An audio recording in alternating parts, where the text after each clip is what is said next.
You are surrounded by fools, and it is exhausting. You believe your intelligence is your greatest strength. In reality, it may be your greatest vulnerability. The modern world encourages you to educate the ignorant and to rely on logic to build common ground. But Arthur Schopenhauer understood a harsher truth. Logic is powerless against stupidity. Trying to explain your reasoning to a fool is not noble. It is intellectual self-destruction. There is a hidden, almost ruthless structure to neutralizing the willfully ignorant, a method used by some of the most dangerous minds in history to disarm fools without ever granting them the truth. Once you understand this mechanism, you will no longer feel drained by lesser minds. You know the feeling. You sit in a room, perhaps a boardroom, a family dinner, or a digital battleground, listening to someone speak with complete and unshakable confidence about something they clearly misunderstand. You feel the pressure rising in your chest. Your mind instantly identifies the flaws in their reasoning. You gather your facts and prepare your argument. You present it clearly, expecting the light of reason to appear on their face. Instead, they simply stare at you. They blink, then repeat their original absurd point with even greater certainty. You leave the conversation exhausted, your energy gone, questioning your own sanity. Why does this happen? Why do you lose when you are objectively correct? Because you are caught in what could be called the intelligence trap. You are projecting your own mental operating system onto someone who cannot run it. Intelligent people often live under a dangerous illusion, the belief that most people value truth. You assume that if you present the right evidence, the other person will analyze it, adjust their worldview, and eventually agree. Schopenhauer rejected this naive optimism. In his sharp text, The Art of Being Right, he described a darker rule of human nature. People do not argue to discover truth. They argue to establish dominance. Psychology describes something similar. Through the Dunning-Kruger effect, a cognitive bias where people with low ability possess an inflated sense of confidence. But understanding the concept alone is not enough. You must recognize its deeper force. Ignorance is not passive. It is an active, heavily armored defense mechanism. When you present logic to a fool, they do not see an opportunity to learn. They see a threat to their ego, and the human ego will destroy almost anything before admitting it is wrong. Daniel Kahneman, in his book Thinking, Fast and Slow, explained that the human mind works through two systems. System 1 is fast, emotional, and instinctive. System 2 is slow, careful, and logical. Foolish individuals operate almost entirely within System 1. They experience an emotion, attach a quick opinion to it, and label it a fact. Meanwhile, you, the analytical person, try to respond using System 2. You present nuance and evidence. But this creates a translation problem. It is like speaking mathematics to a barking dog. Even worse, you are doing all the work. You spend significant mental energy building a logical argument while they expend no effort at all by simply rejecting it. They do not defeat you through intelligence. They defeat you through endurance. They drag you into the mud of their own cognitive limitations. Schopenhauer recognized this reality 2 centuries ago. He understood that truth holds almost no value in a debate with a fool. So what should you do? If logic fails and reasoning becomes a trap, how can you win? You do not fight them. Instead, you use their own momentum. Schopenhauer believed the intellect serves the will. The will, the blind emotional drive inside every human, usually wins. When you argue with a fool, you give them exactly what they want: friction. Friction makes them feel significant. Your frustration convinces them that they matter. Every time you respond to their claim, you legitimize their illusion. You signal that their idea deserves your attention and your anger. To neutralize a fool, you must remove that friction. How? By using one of Schopenhauer's harshest strategies. Do not oppose them, agree with them, but agree so completely, so intensely that you push their argument into absurdity. In philosophy, this resembles reductio ad absurdum. In darker psychological terms, it is simply giving someone enough rope to hang themselves. Imagine a colleague insisting that all modern art is a scam and that anyone could paint a masterpiece. The intelligent instinct is to debate technique, art history, and creative interpretation. Instead, pause, lean forward, nod slowly. "You're absolutely right," you say. "In fact, if it's that easy, we should quit our jobs today. Let's buy paint this afternoon. You'll create the canvases, I'll find the gallery, and we'll be millionaires by Friday. Why are we even sitting in this office?" Watch their reaction. You have not attacked them. You have validated their idea completely, but pushed it to its extreme conclusion. A fool usually operates on the surface. They rarely think several steps ahead. When forced to confront the final outcome of their own logic, their thinking collapses. Suddenly they must retreat. They begin introducing nuance. They start arguing against their own claim to protect their image. You did not defeat them with your logic. You defeated them with their own reasoning. Schopenhauer often used this approach against his academic rivals. He did not politely debate people he considered intellectual frauds. He refused to treat their ideas as equal. Instead, he exaggerated their weaknesses until those weaknesses became obvious. When you apply this method, you protect your own energy. You step out of the ring and become the observer, watching someone trip over their own argument. But this requires a difficult shift in your own psychology. You must silence the part of your ego that desperately wants recognition for being right. Intelligent people are often addicted to correctness. You want the satisfaction of hearing the other person admit defeat. You want the moral victory. Schopenhauer would argue that seeking validation from a fool is itself foolish. Why should you care if a lesser mind acknowledges your intelligence? Why would you ask a blind man to admire your painting? Once you release the need to appear correct in their eyes, you become immune to their provocations. You stop handing them control over your emotions. Let them keep their mistaken beliefs. Let them walk through life with inaccurate maps of reality. It is not your responsibility to rescue them. Your responsibility is to protect yourself from them. This leads to a darker but necessary realization. Stupidity is not passive. It spreads easily. Spend enough time trying to navigate the chaotic reasoning of foolish people, and you may start compromising your own clarity. Cognitive load. Theory explains that human mental bandwidth is limited. When you deal with highly irrational individuals, your brain works overtime. You attempt to predict their unpredictable reactions. You suppress frustration. You carefully manage every response. This constant mental strain gradually damages your own decision-making ability. You become irritated. Your choices worsen. Your creative focus fades. In effect, you allow a parasite to feed on your intellectual energy. Schopenhauer himself lived a very solitary life. Many called him a misanthrope and claimed he disliked humanity. But if you read The Wisdom of Life, a different picture appears. He did not hate people. He simply guarded his mental environment with extreme discipline. He once wrote, "To marry is to have your rights and double your duties." He applied a similar calculation to everyday interaction.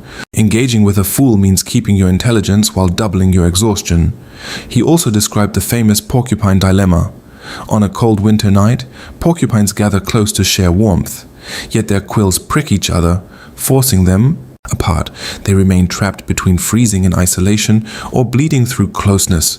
The intelligent person must learn to manage this distance. You cannot completely avoid foolish people. They may be your managers, clients, neighbors, or even family members, but you can create a psychological boundary. When you must interact with them, do not bring your full authentic self into the exchange. Instead, bring an avatar. The avatar is polite. The avatar smiles.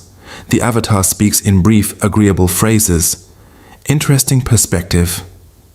I understand your point. That's one way to see it. The avatar gives them exactly what they want on the surface, while protecting the deeper parts of your mind and energy. There is nothing to attack. The avatar becomes a mirror, reflecting their own noise back at them, while your real mind stays protected behind a strong wall of detachment. This is the Machiavellian application of Arthur Schopenhauer's philosophy. You are physically present, but intellectually absent. They will believe they are having a real conversation with you. They will think they are winning. Let them. The illusion of victory is the simplest toy you can give a fool to keep them quiet. Do you feel guilt rising? Society may condition you to believe this approach is manipulative, or that it is arrogant to view people this way. Remove that guilt. That guilt is exactly why you have been suffering. You have been treating intellectual predators as if they were fragile victims. A foolish person who aggressively insists on their ignorance is not harmless. They are a risk. David Robson, in his book The Intelligence Trap, explains how institutional stupidity, where intelligent people follow a confident but incorrect majority, has contributed to plane crashes, economic collapses, and medical disasters. Stupidity can be dangerous. You do not owe it your vulnerability. You do not owe it your energy. You should view such ignorance as a force of nature. You do not argue with a hurricane. You do not attempt to educate a flood. Instead, you secure the windows, move to higher ground, and allow the storm to exhaust itself. But what happens when the fool has power over you? What happens when an irrational person signs your paycheck or controls your promotion?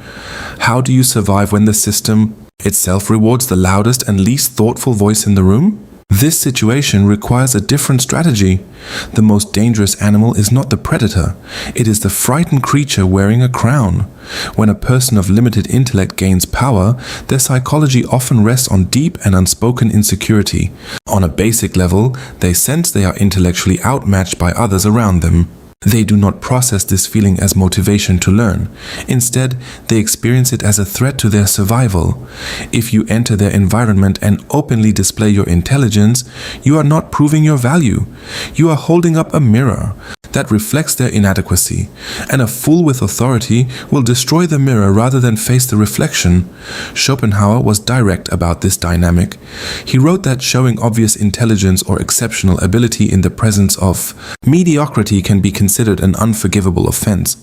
The mediocre mind often experiences discomfort in the presence of excellence. It triggers a quiet and hidden resentment. They will rarely attack your intelligence directly. Instead, they will target your character. They may describe you as difficult, uncooperative, or not a team player. They will use the structure of the system to slowly drain your opportunities. You cannot out-argue a king inside his own castle. You must outmaneuver him. History offers clear examples. During the era of Three Kingdoms period in China, Sima Yi was widely considered one of the most brilliant strategists of his time, yet he served under Cao Shuang, a regent with enormous power but limited wisdom. Cao Shuang was arrogant, impulsive, and deeply suspicious of Sima Yi's intelligence. If Sima Yi openly challenged him, both he and his entire family could have been executed. If he argued, he would lose. So Sima Yi adopted one of the most humiliating yet effective strategies ever used in politics, the submission gambit. He pretended to be seriously ill. When Cao Shuang's spies came to observe him, Sima Yi acted like a weak and confused old man. He dropped his soup so it spilled down his clothes. He pretended not to hear questions. He mixed up names and appeared mentally fragile. The spies returned and reported this performance to Cao Shuang. The regent laughed. He felt superior. He believed Sima Yi was no longer a threat, so he lowered his guard. The fool's ego was satisfied. Months later, when Cao Shuang left the capital for a hunting trip, Sima Yi suddenly abandoned the act. He rose from his sickbed, organized a rapid military coup, and seized control of the government. Cao Shuang eventually lost his life because he believed the illusion. Sima Yi understood something essential. Intelligence is not a badge displayed on your chest. It is a concealed weapon. You do not reveal a concealed weapon simply to impress others. You keep it hidden until the exact moment it becomes necessary. When dealing with a powerful fool, provide them with the emotion they crave most: superiority. Ask them for advice about minor matters. Allow them to correct you on small, unimportant details. Thank them for their suggestions. You are not surrendering, you are calming them. You are giving their ego a powerful sedative, allowing them to relax while you continue to operate quietly in the background. You exchange a small moment of pride for complete strategic freedom. There is a special kind of exhaustion that comes from trying to explain complex reality to a very simple mind. You draw diagrams, create analogies, and break an idea into its smallest components. Yet they still stare at you with empty eyes, only to repeat the same flawed argument they made 20 minutes earlier. This is the center of the intelligence trap. You assume their failure to understand comes from your poor explanation. In reality, it comes from their limited capacity. Research from David Robson on cognitive bias reveals a difficult truth. Highly intelligent individuals are vulnerable to a particular mistake, believing that everyone processes information the same way they do. You think in probabilities. You weigh evidence and adjust conclusions when new data appears. A fool thinks differently. They form a conclusion first, often based on emotion or group loyalty, and then reject any evidence that challenges it. Trying to force them to appreciate nuance is like installing a modern operating system on a typewriter. It cannot work. The structure simply does not support it. So stop trying. Schopenhauer recommended a radical departure from the instinct to educate everyone. In his collection of argumentative tactics, described in The Art of Being Right, he outlined strategies for dealing with opponents who are immune to reason. One of his most effective techniques is the strategic use of irony. When a fool pressures you to agree with a ridiculous idea, do not challenge the premise directly. Instead, respond like this: "What you are suggesting is so extraordinary that it completely exceeds my ability to understand it. I must defer to your judgment." The fool will expand with pride. They will interpret this as admiration. They will believe they have impressed you with their brilliance. But anyone with a basic level of intelligence observing the exchange will recognize the sarcasm. You have criticized them openly, and they thanked you for it. You also escape the conversation without spending a single unit of mental energy. You must understand the economics of attention.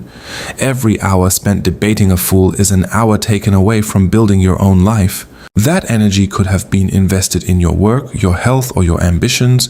Fools consume energy rather than produce it. They pull you into endless circular debates because they have little else to do. Your time has value. Theirs often does not. When you engage with them, you exchange gold for dirt. End the transaction. Walk away. Let them believe they won. The lion does not lose sleep over the opinions of sheep. The architect does not cry when the demolition crew says his blueprints are confusing. Now we must address the darkest part of your psychology, the real reason you continue engaging with them. It is not only because you want to be right. It is also because you feel sympathy for them. You think, if I can just help them see the truth, their life will improve. You believe that if you reveal the flaw in their reasoning, they might avoid a serious mistake. This is the arrogance of empathy. You start to believe you are the savior of the ignorant. In a sense, you begin playing God with someone else's cognitive limitations. This kind of bleeding heart philosophy can be dangerous because it slowly drags you down with it. The landmark 1999 research by David Dunning and Justin Kruger revealed one of the most uncomfortable truths in human psychology, known today as the Dunning-Kruger effect. The very skills required to perform a task well are the same skills required to recognize competence.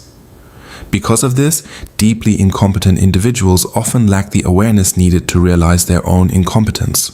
They exist inside a fortress of confidence they did not earn. Inside that fortress, they remain blind to their own limitations. You cannot save them. More importantly, they do not want to be saved. They are comfortable inside that fortress. It shields them from the overwhelming complexity of reality. When you attempt to pull them into the harsh light of truth, you are not seen as a helper. You appear as an invader. And like any animal defending its territory, they respond with resistance. Think about the people in your own life. The friend who is constantly broke, yet refuses to change their spending habits while arguing passionately about the economy. The family member who creates endless conflict, but insists everyone else is the problem. How many years have you spent trying to fix these people through logic? How many nights of sleep have you sacrificed? They have not changed even slightly. Yet you have changed. You have grown tired. You have become more cynical. Your empathy has been financing their delusion. Arthur Schopenhauer was extremely direct in his evaluation of human nature. He believed that character rarely changes. People usually do not transform their core nature, they simply change their circumstances. If someone behaves foolishly today, they are very likely to behave the same way tomorrow. Accepting this idea is painful. It requires a kind of emotional separation. You must sometimes look at people you care about or people you work with and accept their permanent limitations. Instead of trying to upgrade them, you begin managing them. You manage a fool the way you would manage heavy machinery. You keep Your hands away from the moving gears. You stay behind the safety lines. You expect the machine to function exactly the way it was designed. And when the machine breaks down, you do not argue with it. You disconnect the power. What happens when you finally stop fighting them? What happens when you drop the rope, stop explaining yourself, and simply observe the situation without joining the chaos? You experience a deep and unsettling shift. You begin to notice how much of your identity was connected to being the smartest person in the room. You realize how much energy you spent debating fools simply to feel intellectually alive. When that friction disappears, you are left alone with your own mind. This is where the real test begins. Many intelligent individuals surround themselves with less capable minds on purpose. It feels safe. It is easy to appear brilliant when you are surrounded by incompetence. But this comfort is a psychological crutch. Schopenhauer warned that a highly intelligent person who constantly associates with the vulgar will eventually be pulled down to their level. The mind adapts to its environment. If you spend your days arguing about trivial matters, your thinking will eventually become trivial.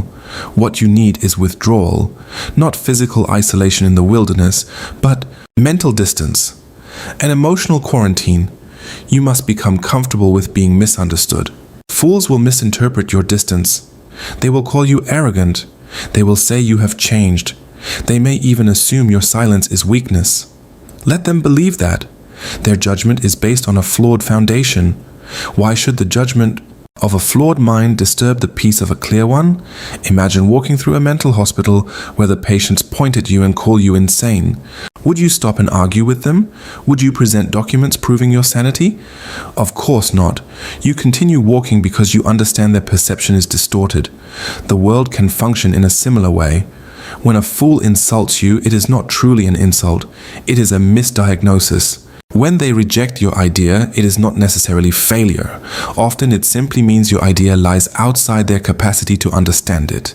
This level of detachment is not cruelty. It is clarity. It means recognizing that your mental energy is limited.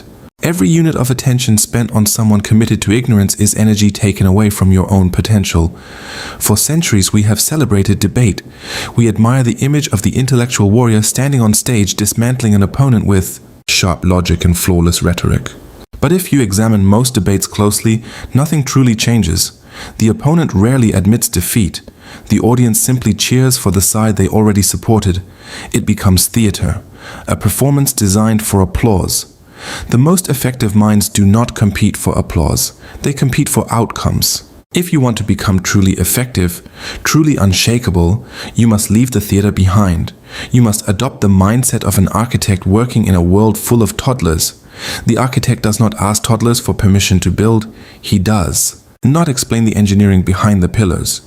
He gives them a toy to keep them distracted while the concrete is poured. This reflects the ultimate application of Schopenhauer's philosophy. You accept the world exactly as it is, often irrational, heavily emotional, and frequently resistant to truth. You do not complain about it, and you do not attempt to repair it entirely. Instead, you learn to navigate it. When you understand that many people operate through ego, you guide their ego. When you know they struggle with logic, you communicate through emotion. When you realize they crave validation, you provide just enough to maintain cooperation. You become the invisible, hand-guiding events. They believe they are making the decisions. They believe they are in control. Yet, every option they choose exists within boundaries you quietly created. This is the transition from intelligence to power. Intelligence means knowing you are correct. Power means not caring whether others recognize it. Intelligence wins arguments. Power achieves the objective while others believe they won the argument. You likely clicked on this video because you felt exhausted. You were tired of constant friction and endless circular conversations. You felt like you were losing your mind, trying to introduce reason into an unreasonable environment. You believed the solution was a stronger argument, a sharper fact, or a more persuasive tone. Now you understand something different. The solution is surrender. Not surrendering to them, but surrendering your need to change them. The moment you release the desire to be understood by people who cannot understand you, a weight disappears. The exhaustion fades. When they speak, you no longer feel anger. Instead, you observe calmly. You notice the psychological patterns at work. You recognize the Dunning-Kruger effect unfolding in real time.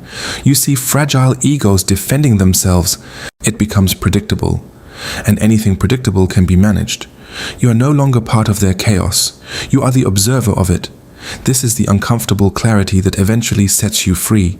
A fool will never harm you again because you will never again give them the authority to judge your reality. Your intellect is no longer a tool meant to educate them. It becomes a tool for your own advancement. Keep it sharp. Keep it discreet. Use it only when it supports your progress.